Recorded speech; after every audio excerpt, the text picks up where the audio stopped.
새로 나는 젊은 수녀. 어르신 전용 성경 공부. 성경 공부가 얼마나 귀한 일인지 나날이 절감하던 차에 새로운 기회를 만났습니다. 수도회가 어르신 성경 공부 사도직에 본격적으로 나서면서 새 소임을 맡을 회원을 찾기에 제가 지원한 겁니다. 가톨릭 교회 안에는 어린이부터 청소년 또 어른용까지 성경 공부를 도와주는 프로그램과 책자가 다양하게 개발돼 있지요. 30여 년간 성경 교육에 전념해온 바오로딸 성경학교에서는 그러나 나이 드신 어르신들에게 적합한 공부법이 따로 있으면 참 좋겠다는 아쉬움을 많이 느껴왔어요. 어르신들 눈높이에 맞춘 성경 공부 교재를 만들되 노년을 기쁘게 지내시도록 돕자는 데 초점을 두고 성경학교 수녀들이 지혜를 모았지요. 2001년에 선보인 새로 나는 성경 공부 구약편이 첫 결실이었습니다. 그즈음 성경학교에서는 연일 회의가 열렸어요. 누군가 어르신들을 만나면서 교재에 있는 방법에 따라 성경 공부를 펼쳐나갈 사람이 필요했기 때문이지요. 바오로딸 성경학교는 학생들이 각자 생활 터전에서 혼자 공부하지만 어르신 성경 공부는 반대예요. 본당 내 노인대학이나 연령회, 안나회 같은 모임은 물론 양로원에서도 활용하도록 단체 강의용으로 구성된 게 큰 특징이지요. 아울러 그리기, 만들기, 종이접기 같은 것들로 재미와 감성을 일깨우되 이를 교회 전례력에 맞춰 진행함으로써 활기찬 신앙에 도움이 되도록 꾸몄고요. 매력적이어서 선뜻 나서보고 싶은 충동과 안으로 오그라드는 망설임이 저를 반으로 갈랐습니다. 이유는 많지요. 수도회는 한국 진출 직후부터 50여 년간 수많은 신앙서적을 만들면서 상당한 경험과 인적 자원 네트워크를 다져왔어요. 각 지방에서 매체를 보급해온 서원도 교회 서적 전시관이자 신앙 상담소로 신자들의 신망을 받고요. 바오로딸 성경학교와 야곱의 우물 잡지 등도 안정된 조직과 풍부한 자원을 쌓았지요. 하지만 어르신 성경 공부는 새로 기틀을 잡아야 하는 미답의 개척지예요. 이미 쌓아온 경험을 바탕으로 조직적으로 움직이며 힘과 지혜를 모아도 숱한 부족함이 드러나는데 혼자 무슨 재주로 새 사도직을 감당할지 겁이 났습니다. 성경 공부의 중요성을 절감하면서 제 스스로의 공부와 묵상에도 힘을 쏟았지만 미흡한 구석이 어디 한두 군데일까요? 성경 전공자도 아닌데 성경의 깊고 넓은 의미를 어르신들에게 깨우쳐 드려야 한다니. 한마디로 자신이 없었지요. 망설임으로 가득한 속내를 주님께 보여드리며 답을 구했습니다. 어렸을 때를 생각해봐. 성경을 읽기는 해도 무슨 뜻인지 모르면 계속 답답했잖아. 하느님을 믿으면서도 허공에 팔 젖듯 헤맨다면 얼마나 안타까운 일이야. 어르신들이 주님 앞에서 지난 삶을 되짚어보며 남은 시간 후회 없이 즐겁게 보내고 하느님 만나러 가실 수 있도록 준비시켜 드려야 하잖아. 어릴 때부터 인이 박힌 주님한테 사랑과 기쁨을 듬뿍 선물 받았지? 아직 그걸 모르는 어르신들에게 기쁨과 사랑을 선물할 수 있다면 얼마나 좋겠어. 지난 날을 돌아보며 마음을 굳혔어요. 부서 회의 때 제가 해보겠다고 지원하자 동료 수녀님들은 기뻐하며 격려해 주셨습니다. 눈높이 맞추기. 그로부터 1년여 동안 저는 잠을 줄여가며 준비 작업에 매진했습니다. 성경과 노인 심리를 공부하는 것은 물론 그 밖에 필요한 여러 가지를 준비하는 시간을 가졌지요. 제가 존경하는 신부님들은 강의록을 통째로 보여주고 따로 과제도 내주면서 어르신을 집중적으로 만나야 할 30대 수녀의 고민과 두려움을 덜어주고자 애쓰셨습니다. 준비를 하면서 가장 초점을 둔 것은 어르신들의 생각과 말과 행동의 눈높이를 이해하고 그 높이에 저를 맞추는 것이었어요. 노인 심리 강의 내용을 하나하나 되새기면서 주변의 어르신들을 자세히 살폈지요.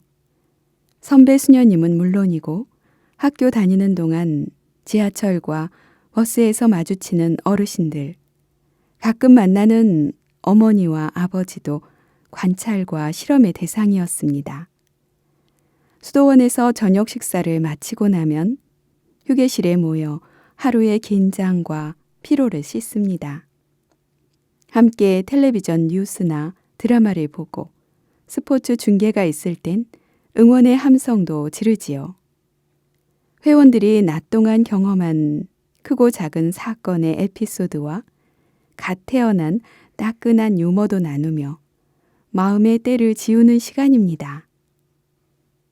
어느 날 휴게실에서 평소 저를 무척 예뻐하시는 선배 수녀님을 할머니라고 불렀습니다. 평소엔 그런 호칭을 쓰지 않아요. 갑작스레 말을 건네다 보니 또 어르신들의 일거수일투족에 온통 관심을 쏟던 중이어서인지 무심코 그 말이 나왔어요. 할머니라니요. 수녀라고 부르세요. 농담을 나누고 계시던 수녀님은 웃음을 싹 거두며 이렇게 말씀하셨습니다. 강의 들으러 다니느라고 수도원 밖 출입이 잦은 제게 점심시간에 후식으로 나온 참외를 따로 챙겨주곤 하시던 분인데요. 이처럼 어르신들은 나이 많음에 따른 예우를 바라면서도 늙었다는 표현은 달갑지 않아 하십니다. 부정적인 의미가 서려 있으면 젊은이들도 젊다는 말을 반기지 않지요. 같은 말이라도 긍정적 의미로 정겹고 예의 바르게 써야 한다는 걸 알았습니다. 안경에는 먼지를 잔뜩 씌우고 귀는 솜으로 막고 발에는 무겁고 커다란 신발을 신고 손에는 장갑을 낀 채 하루를 보낸 적이 있으신가요? 노년에 대해서 알고 싶다면 이렇게 해보라고 미국의 심리학자 스키너가 말했습니다. 나이가 들면 시력, 청력이 떨어지고 감각이 무뎌질 뿐 아니라 기력이 쇠잔해져서 신체적, 생리적으로 매우 불편하고 불안정한 상태가 됩니다. 또한 노인들을 젊은 세대의 짐으로 생각하는 사회의 부정적인 시각이 어르신들의 외로움과 소외감을 부채질하지요. 또한 생의 마지막 단계인 죽음에 대한 세상 사람들의 인식도 대개 부정적인 쪽으로 기울어져 있습니다. 하지만 우리 그리스도인들이 최종적으로 향하는 곳은 하느님 나라입니다. 거룩한 하느님 나라에 들어가려면 그에 합당한 자격을 갖추어야 하고요. 신앙인의 눈으로 볼 때 노년기는 하느님 나라에 들어갈 수 있도록 새로운 삶의 준비기로 주님께서 선물하신 소중하고도 귀한 시간입니다. 기쁨과 보람은 쉽게 잊어도 말로 다할 수 없는 고통과 아픔과 상처는 앙금처럼 가슴에 남지요. 주님께 모든 것을 말씀드리면서 감사드리고 용서하기와 용서 청하기를 배우고 가슴속 무거운 돌덩이들을 빼낼 수 있는 보너스 기간이 곧 노년기입니다. 아프고 무거운 상처가 빠져나간 자리에서 사랑과 행복의 새살이 돋아난다면 얼마나 좋겠습니까? 성경을 읽으면서 하느님과 마주하면 그렇게 할 수 있는 힘과 지혜를 주십니다. 하느님의 사랑과 스승 예수님의 말씀이 담긴 성경을 잘 알아들으면 신앙의 여정에서 서성대지 않고 주님의 선물을 듬뿍 받아 누릴 수 있지요.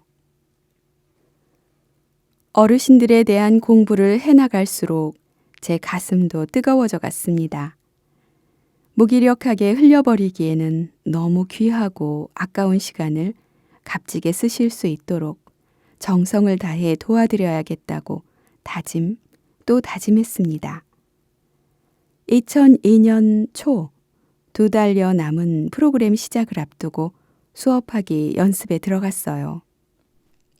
수도원 제 방에서 벽을 향해 선 채 손짓 발짓 다 해가면서 여러 가지 예화와 보충 설명에 특히 중점을 두고 연습했지요. 아울러 모든 강의는 3단계로 구분했습니다. 성당에 다니는 일반적인 어르신들에게 쉬운 말로 설명할 내용을 간추려 기본 강의록을 만들었어요. 2단계로는 성경 공부를 처음 접하는 분들에게 빠뜨리면 안 될 요소를 빨간색 형광펜으로 밑줄 긋고 유치원 아이들도 알아들을 수 있는 쉬운 말로 뜻풀이를 했지요. 마지막 3단계는 좀 더 깊은 예화와 배경 지식을 전할 수 있도록 파란색 작은 글씨로 보충 메모를 했고요. 수업 시작이 일주일 남았을 때 연습 장소를 성당 옆 제2방으로 옮겼습니다. 수도원에서 몸 전체를 비춰볼 전면 거울이 걸려있는 곳은 미사 드리기 전 신부님들이 제의를 갖춰 입는 제2방 뿐이거든요. 한밤중 제2방에 아무도 없을 때 혼자 거울 앞에 섰습니다. 안녕하세요. 인사하며 허리를 꺾는 각도에서부터 반갑습니다 할 때 어떤 식으로 웃을지 하나하나 점검했어요. 손가락을 하나 치켜들 때와 두 손을 다 들어 올릴 때 어떻게 감이 다른지 별별 몸짓을 다 해가며 원우먼 쇼를 했지요. 도서선교 나갔을 때의 경험이 강의 연습에 큰 도움이 됐습니다. 평소 수도원 본원과 각 지방 서원에서는 본당을 비롯한 학교와 병원에 도서선교를 나갑니다. 성경을 소재로 연극도 하고 노래도 부르며 수도회가 만든 매체를 홍보하고 보급하지요. 매년 10월 마지막 주일이 앞주일인 전교주일에는 거의 모든 회원들이 보급 선교에 동원될 정도로 큰 정성을 쏟습니다. 선교나 피정 프로그램에서 사회자석 아니면 제단 위에 올라 홍보를 할 때마다 제가 설명하는 내용을 작은 녹음기에 담았어요. 듣는 분들의 지역적 특성이나 연령 등을 감안하면서 녹음을 들어보고 내용을 고쳐나갔습니다. 아무리 재미나고 좋은 이야기를 전해도 듣는 분들이 에이, 책 팔려고 그러는구나 하는 느낌을 받으면 효과가 덜했어요. 반면 자녀들을 위해 기도를 많이 하시는 어머니들은 어떤 기도가 주님 마음에 드시는 기도일지 같은 것을 말씀드릴 때 훨씬 민감하게 듣고 매체를 구입하셨지요. 직장 생활에 고달픔이 많은 형제분들은 보기만 해도 화가 나는 사람 앞에서 화를 안 낼 수 있는 방법 등 마음에 와닿는 구체적 이야기를 해드릴 때 더 적극적인 반응을 보이셨어요. 청중의 호응을 어떻게 이끌어낼 수 있는지 미리 톡톡히 훈련을 한 셈이기에 그 경험을 어르신 대상 수업 연습에 활용한 겁니다. 드디어 예정된 수업이 사흘 남았을 때 제가 가진 2벌의 수도복 중에서 더 깨끗한 수도복을 정성 들여 빨아 주름 한 점 없이 다렸어요. 성의껏 준비했으니 수업을 잘하든 못하든 마음만이라도 주님께서 기쁘게 받아주시기를 청했습니다. 디딤돌이 된 부끄러움. 숙제를 드렸을 때 나 그런 거 못해 손사래를 치는 분에게는 앞에서도 보셨듯이 무언가 사정이 있습니다. 그러기에 조바심을 내지 않고 하지 마세요 라고 일부러 무심한 척하거나 눈 딱 감고 그냥 한번 해보세요 하는 식으로 차분하게 대응하지요. 겪을 땐 아프기만 했던 고통이 훗날 은총의 샘물이 된다는 걸 우리는 체험을 통해 압니다. 부끄러웠던 약점이 도리어 강점으로 탈바꿈하기에 포기하지 않고 희망을 가꿀 수 있지요. 저 또한 부정에서 긍정을 이끌어낸 적이 있습니다. 수도원에 갓 들어왔을 때예요. 입회가 허락되어 지원자 공동체에 살게 되자 모든 수녀님들이 열렬히 환영을 해주셨습니다. 꽃보다 더 예쁘다. 얼마나 반가운지 모른다. 같이 잘 살아보자. 어려운 거 있으면 언제라도 말해라. 도와줄게. 입회식이 진행되는 동안 부모님은 간간히 눈물을 훔치셨어도 저는 기쁘다 못해 황홀하기까지 했어요. 선배 수녀님들의 넘치는 사랑 속에 하루하루가 쏜살같이 지나갔습니다. 난생 처음으로 부모님 곁을 떠났지만 수도원 안에 온갖 신기한 일들과 마주치느라고 외롭거나 집 생각할 겨를은 없었어요. 수도원 성당에서 매일 새벽 봉헌되는 거룩한 미사의 매력에 푹 젖어들었을 때예요. 성경 말씀 독서 순서가 지원자들에게도 돌아왔어요. 수도원 미사에서 처음으로 독서를 한다는 사실에 얼마나 가슴이 두근거렸는지 모릅니다. 조심스런 걸음으로 제단 위에 올라 또박또박 정성스레 성경 말씀을 읽었지요. 그런데 수녀님들이 앉아 계신 좌석에서 잠시 조용한 술렁임이 살짝 바람처럼 일었다가 사라지는 거였어요. 미사가 끝난 뒤 저는 온통 부끄러움에 휩싸였지요. 거의 모든 선배 수녀님들이 한마디씩 하셨거든요. 독서를 그렇게 하면 안 된다고요. 제 고향은 경상북도입니다. 발음과 억양과 쓰는 단어가 서울을 비롯한 여타 지역과 참 많이 다르지요. 은총은 언청이 되고 스승은 서성이 되고 달라도 너무 달라 종종 코미디 소재가 될 정도입니다. 둘이나 셋이서 이야기할 때에야 사투리를 써도 별 지장이 없어요. 그러나 많은 사람에게 들려주기 위해 마이크 앞에 섰는데 뜻이 헷갈릴 정도로 발음이 다르다면 문제가 되지요. 평소에는 수녀님들도 저의 투박한 사투리가 재미있다며 웃으셨어요. 하지만 미사 중 성경 말씀 독서는 경우가 다르니 지적을 하셨던 겁니다. 저는 저대로 많이 당황스럽고 부끄러웠어요.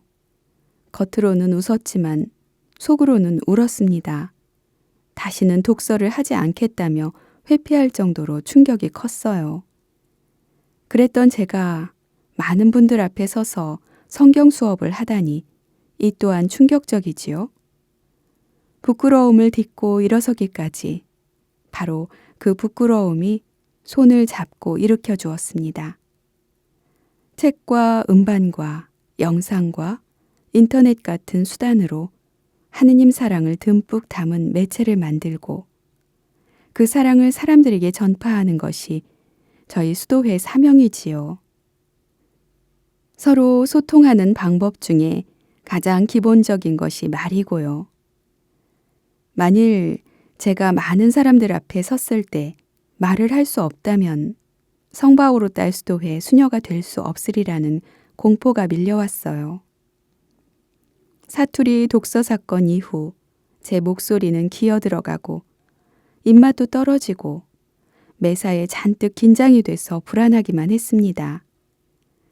조금씩 다시 길을 펴게 된 건 수녀님들의 관심 어린 사랑 덕분이었어요.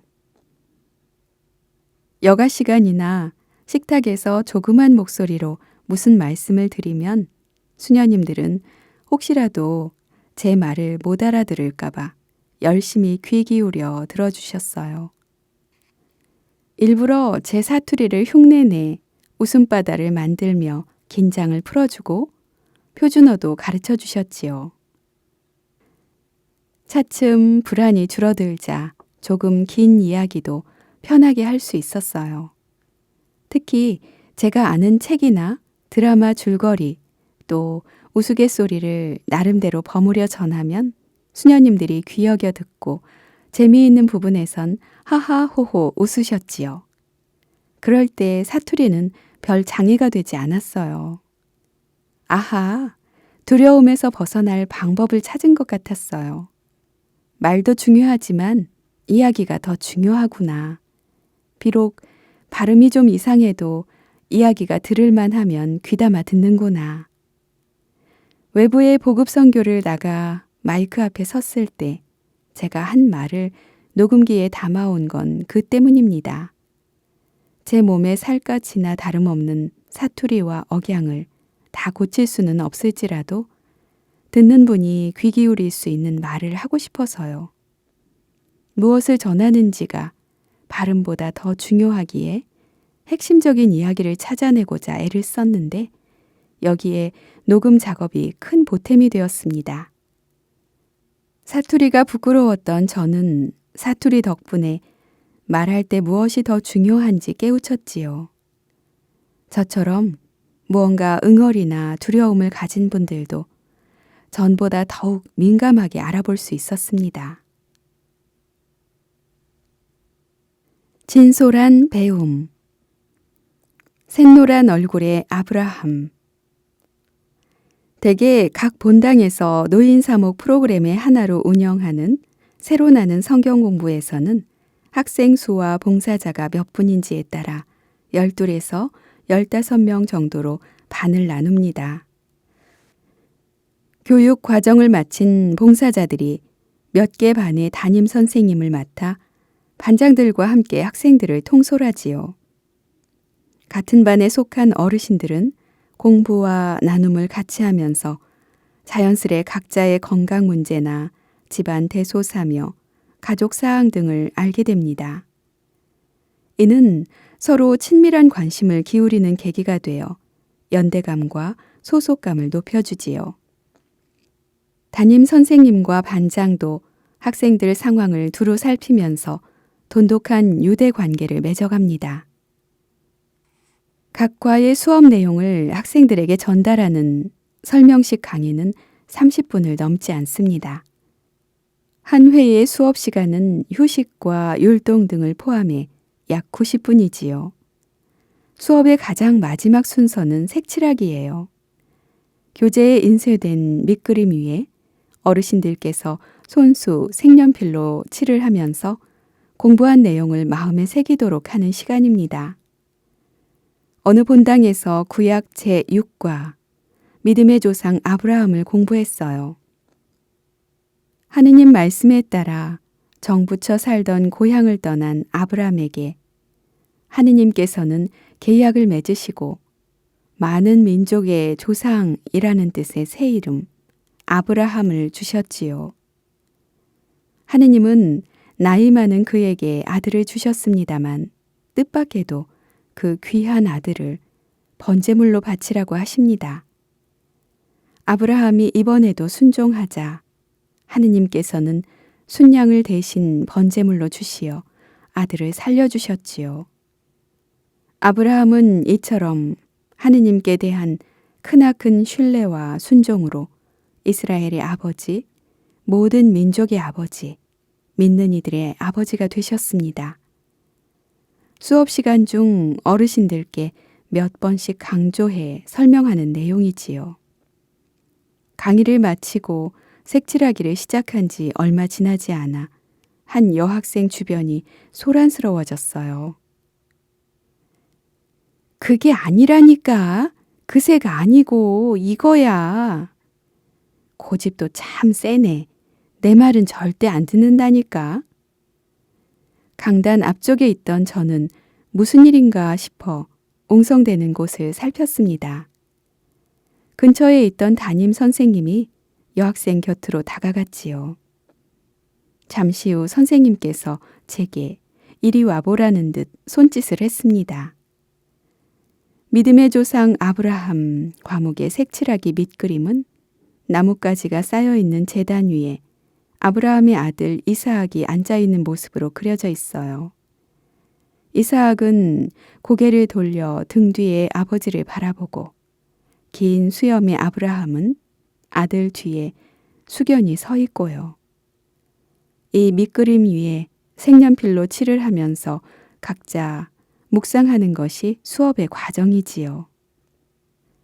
문제의 여학생은 아브라함의 얼굴을 아주 샛노랗게 칠하고 있었습니다. 살구색 있잖아. 이걸로 칠해야지. 옆에서 다른 학생이 살구색 색연필을 집어주며 바로잡아 주려 해도 그 여학생은 본체만체 노란색만 칠하고 있었습니다. 담임 선생님이 권해도 마찬가지였지요. 새로 나는 성경 공부에 출석하는 어르신 중에는 생전 처음으로 그림을 그려보는 분들이 간혹 계십니다. 여러 가지 모양과 색깔로 무언가를 표현할 수 있다는 것을 잘 모르시기에 사람을 칠할 때 왼팔은 파란색, 오른팔은 녹색, 몸은 빨간색으로 칠하기도 하세요. 노란색이 어떤 건지 아시는 것 같아도 막상 칠을 할 때는 엉뚱한 색을 짚기도 하시죠. 그 때문에 색칠에 대한 감각을 익힐 때까지 조금 시간이 걸립니다. 그 여학생도 아직 그림 그리기에 익숙치 않으신 것 같기에 다른 학생들에게 방해가 되지 않게 나직이 물었습니다. 학생, 왜 아브라함의 얼굴을 노랗게 칠하고 있지요? 그 여학생이 들릴락 말락 대답했습니다. 하느님한테 너무 질려서. 무슨 뜻인지 못 알아듣고 제가 얼굴만 바라보자 할머니는 한숨을 푹 쉬며 말씀하셨어요. 아유, 하느님한테 너무 질려서 그렇다니까요. 수녀님, 나이 많이 들어 겨우 얻은 아들인데 어떻게 그 아들을 제물로 바치래요. 내가 죽는다면 또 모를까. 귀한 아들을 죽이라는데 멀쩡한 부모가 세상에 어디 있어요. 너무 기가 막혀서 쓴물이 올라오지. 순간 저의 가슴은 감동으로 차올랐습니다. 잠시 뒤면 제물로 바쳐질 아들을 데리고 묵묵히 모리아 산에 올라 손수 제단을 쌓는 아브라함의 기막힌 심정과 그 할머니의 마음이 얼마나 가까이 닿아 있는지 느껴져서요. 얼굴이 온통 샛노랗게 질릴 만큼 절박하고도 진솔하게 말입니다. 다시 살구색으로. 일주일 뒤 다음 과목 수업을 마쳤을 때 아브라함 얼굴을 노랗게 칠한 여학생의 담임 선생님이 저와 마주치자 아주 흥미로운 이야기를 전했어요. 그 할머니의 숙제를 검사하다 보니 아브라함의 얼굴이 살구색으로 바뀌어 있었다는 겁니다. 새로 나는 성경 공부 교재에 세트로 포함된 색연필 끝에는 지우개가 달려 있어 색을 고칠 수 있어요. 노란색을 지우고 아브라함 얼굴을 살구색으로 바꿔 칠한 까닭을 궁금해하는 담임 선생님한테 그 여학생은 이렇게 말했답니다.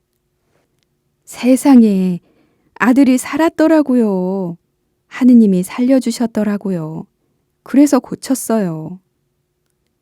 담임 선생님은 그 여학생이 무슨 말을 하는지 처음에는 잘 몰랐다고 해요. 학생 이야기를 마저 듣고 나서 제게 꼭 알려주고 싶었다는 내용은 이렇습니다. 수업 중에 하느님께서 아브라함에게 아들을 제물로 바치라고 했다는 말을 듣자 할머니는 너무나 기가 막혔답니다. 세상에 아들을 줄 때는 언제고 이번엔 또 제물로 바치라니. 하느님이 야속하고 아브라함은 불쌍하고 이상하게 가엾어 가슴이 미어졌다고요. 색칠하기 시간이 되자 할머니는 하느님의 무정한 명령에 아브라함이 얼마나 가슴 아팠을까. 너무 기가 막혀서 아주 질려버렸을 것 같아 아브라함의 얼굴색을 노랗게 색칠했답니다. 살구색을 칠하라는 다른 학생들의 참견이 귀찮아 대답도 안 했고요. 그런데 집에 가서 곰곰 생각하니 아무래도 좀 이상한 거야. 그래서 며느리한테 책을 좀 읽어달라고 했지요. 잘 들어보니 하느님이 아들을 살려주셨더라고요. 그러면 그렇지. 아유, 하느님은 역시 최고야. 말만 잘 들으면 죽을 아들도 살려주시잖아요. 너무나 반갑고 고마워서 노란색을 지우고 살구색으로 다시 칠했지요. 하느님 명령을 따르면 안 될 게 없구나 싶더라고요. 나도 아브라함처럼 그렇게 진한 믿음을 가질 수 있으면 얼마나 좋을까 싶어서 어제도 그제도 기도 많이 했어요. 수업을 하다 보면 어르신들은 듣고 싶은 이야기만 듣는 경향이 있습니다.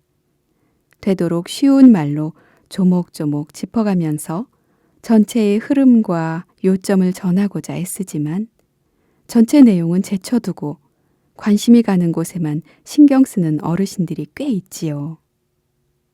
할머니도 그랬던 겁니다. 하느님께서 순양을 제물로 주셔서 이삭이 살았다고 저는 거듭 설명했지요.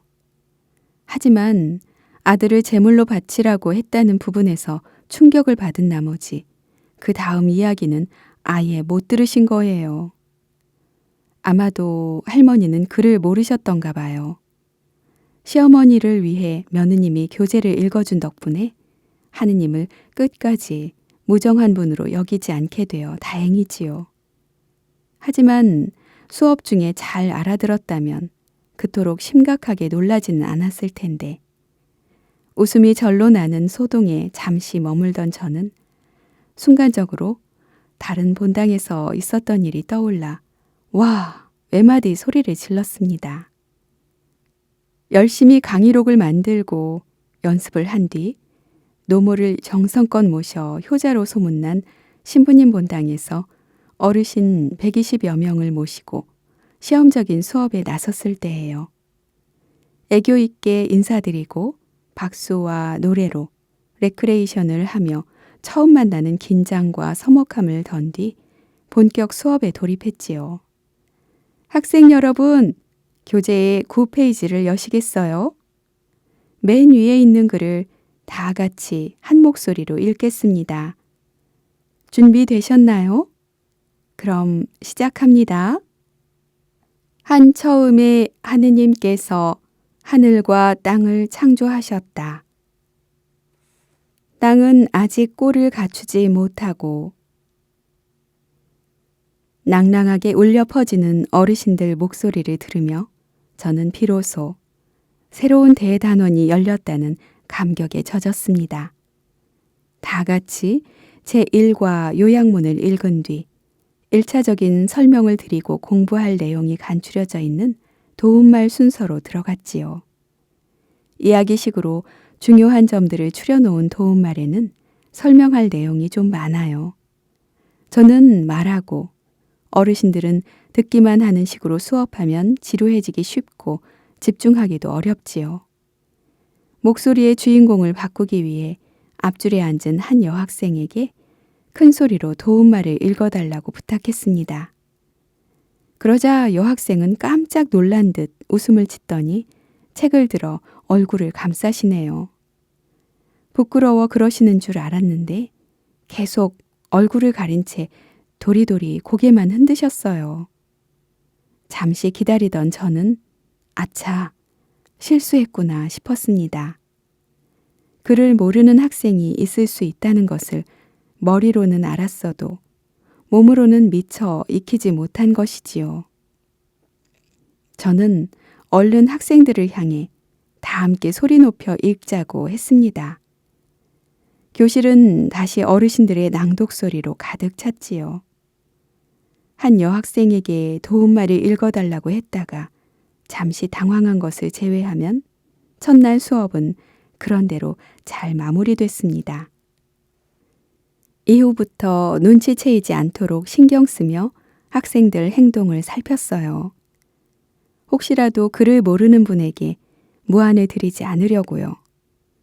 새로 나는 성경 공부 교재 책 표지 안쪽에는 앞서 보여드린 공부 시작 기도와 아래의 끝 기도가 나란히 인쇄되어 있습니다. 말씀은 제 발의 등불이요 저의 길에 빛이옵니다.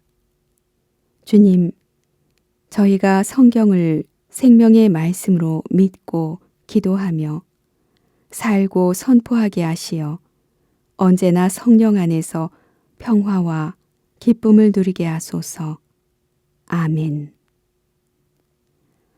언제나 수업을 열기 직전에 그 시간을 맡겨드리면서 마칠 때면 감사와 청원을 담아 다 함께 기도를 바칩니다. 글을 아는 분들이야 책 표지 안쪽에 인쇄된 문장을 읽으며 기도를 하지요. 글을 모르는 분들은 처음엔 가만히 앉아 남들이 하는 기도를 듣기만 하세요. 3, 4주가 지나는 동안 귀로 들은 말을 머리로 외워서 함께 기도하십니다. 글을 모르는 채 평생을 살아오신 분들에게 남다른 적응력과 남모르는 노력이 숨어 있다는 것을 그제야 알았습니다. 검은 성모님 30과로 이루어진 구약편 성경 공부를 다 마치면 예수님의 탄생과 공생활, 십자가 죽음과 부활 승천까지 28과로 구성된 복음편을 공부합니다. 이 무렵이면 학생들도 강의와 나눔, 색칠하기와 숙제로 연계되는 공부 방법에 상당히 익숙해지시죠. 특히 색칠하기의 경우 처음에는 어디에 무슨 색을 칠할지 몰라 옆에 학생만 따라하던 어르신들도 그림에 재미를 붙이십니다. 오늘은 예수님한테 무슨 색 옷을 입혀드릴까? 나는 파란색을 좋아하니까 파랗게 칠할 거야. 아주 다양한 색상으로 느낌을 표현하고 좋아하는 색깔로 개성을 나타내기도 합니다. 어느 본당에서 복음편의 제26과 십자가에서 돌아가신 예수님에 대해 공부했습니다. 인류를 구원하기 위해 죄 없이 죽음을 당하신 예수님의 희생이 헛되지 않도록 우리 모두 충실한 사랑으로 일상생활을 살아감으로써 그분을 또다시 십자가에 못 박는 일이 없어야 하겠다는 내용으로 설명을 마쳤지요. 이어 가족을 위해 대신 고통을 받아본 적이 있는지 이야기해보는 등 나눔 시간을 가진 뒤 색칠하기로 들어갔습니다. 그 본당에서는 그림 따라 성경 따라라는 책을 부교재로 써서 색칠로 유도하는 묵상의 폭을 더 넓혔지요. 제26과 밑그림은 숨을 거두신 예수님이 십자가 아래로 내려지고 상처투성이 아드님을 품에 받아 안는 성모님 모습이 그려져 있습니다. 부교재에 색칠하는 어르신들을 살펴보던 중 한 여학생의 그림이 눈에 띄었어요. 성모님의 목 아래부터 온 몸을 전부 검정색으로 칠하고 계셨기 때문이었어요. 그림에서 성모님이 차지하는 비중이 좀 커서 화폭은 아주 어둡고 무거운 느낌을 주었습니다. 조금 의아해서 여학생과 대화를 나눠보고 싶었어요. 되도록 긍정적인 말로 학생을 격려해야 교육적 효과가 높다는 것을 잘 알지만 시커먼 그림을 보고 잘했다, 예쁘다고 하기가 못해 조심스레 말을 건넸습니다. 전부 검정색이네요.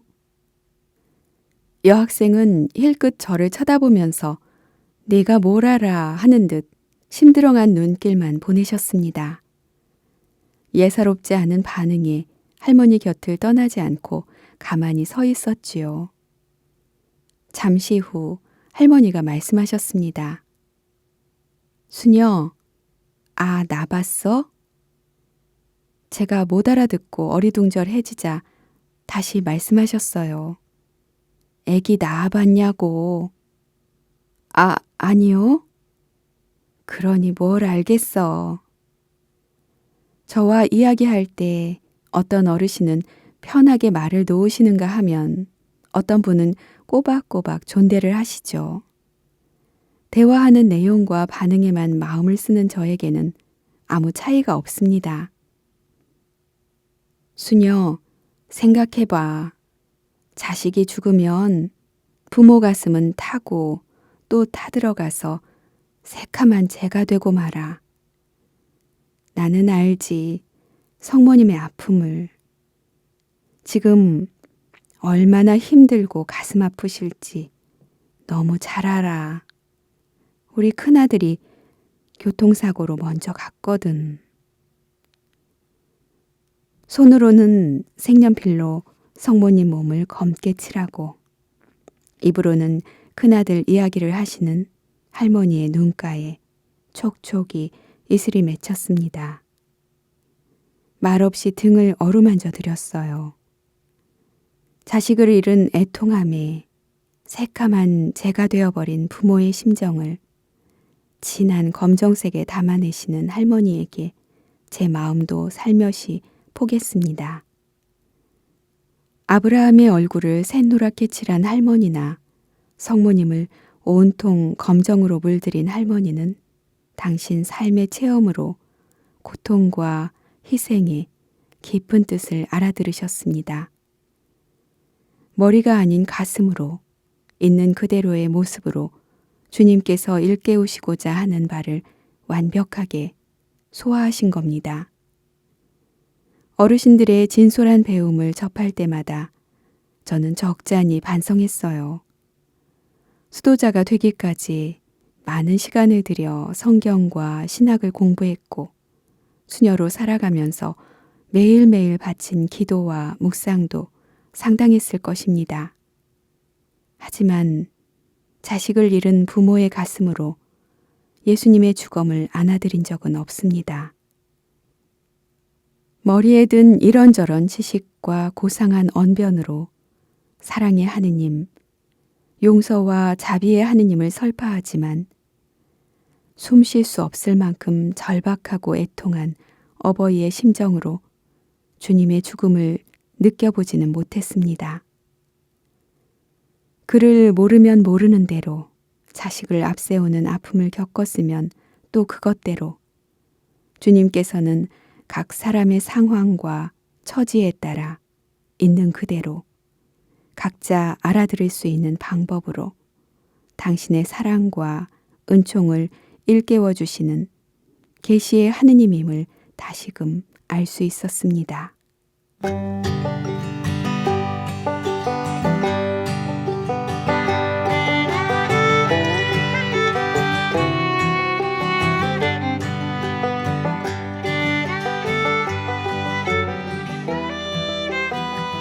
더 좋은 콘텐츠 제작을 위해 여러분의 후원을 기다립니다.